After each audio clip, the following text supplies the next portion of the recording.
الله الرحمن الرحيم. الحمد لله وحده، والصلاة والسلام على من لا نبي بعده.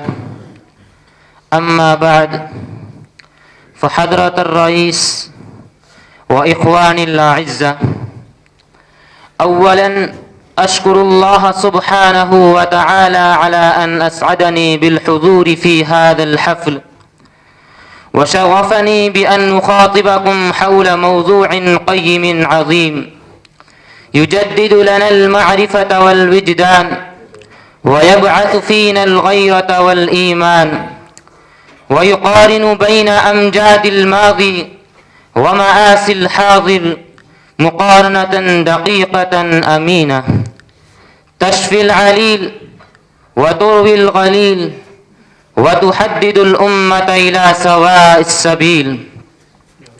سادتي وإخواني، كنا بالأمس أمة فريدة طلعت في الدنيا طلوع الشمس، وأشرقت بين الأمم كما يشرق البدر بين الكواكب والنجوم، فقد كشفت الظلام وبددت الجهل وأنارت العالم بقناديل الهداية واليقين، وهي التي أنجبت كثيرا من الجهابذة والعمالقة، وأتت بالأبطال والأشبال الذين خرجوا من جزيرتهم دعاة غزاة، فقطعوا السحار المترامية وقلبوا الجبال الشامخة وعبروا البحور الزاخرة ودوخوا الحصون المنيعة، وفرقوا جموع الأمم وثلوا عروش الروم، وسلبوا تيجان الفارس وهزموا العساكر والجيوش،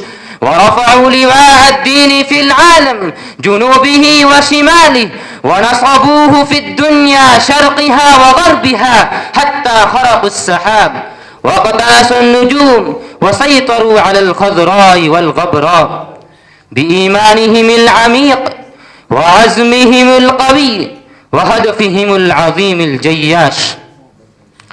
أيها الإخوة، هذه الأمة التي أتت في الماضي بالخوارق والمعجزات، والأمم الأخرى كانت تفر منها كفرار الغنم من الأسد الغضبان، قد هبطت اليوم في مستنقع النمل، وعقبات المهابة تشتت شملها وتفرق قيانها وسقط حكمها وذهب سلطانها، حتى توغل العدو في العواصم الإسلامية بل في جزيرة العرب يسفك الدماء ويهنك الحرمات ويهلك الحرث ويثير الشرور والفتن ويخطف الأخوات والأمهات، ونحن المسلمين أصبحنا كنائحة دمعة ثكلى تبكي وتصيح وتصرخ وتستغيث، لا تقدر على مواجهة الكفار، وليس لها في الأرض من ولي ولا نصير.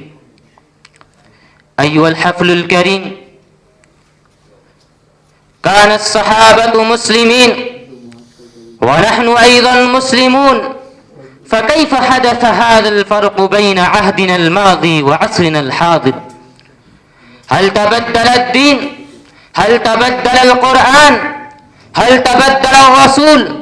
هل تبدلت سنة الله التي لا تقبل أي تغيير وتبديل؟ لا وكلا، الدين هو الدين، والقرآن هو القرآن، والرسول هو الرسول، وكل شيء هو كل شيء. فكيف حدث هذا الفراغ الهائل بين السابقين والآخرين؟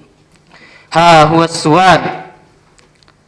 يشهد لنا التاريخ الإسلامي أن الصحابة رضوان الله تعالى عليهم أجمعين لما آمنوا بالله ورسوله وتمسكوا بحبل دينه وشريعته، فهم زحفوا وانتصروا وازدهروا وفتحوا حتى بلغوا مقام المجد والشرف، وتبوأوا رياسة الأمم وقيادة العالم.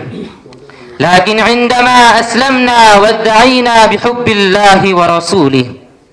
أكتفي بهذه الكلمات، والسلام عليكم ورحمة الله وبركاته.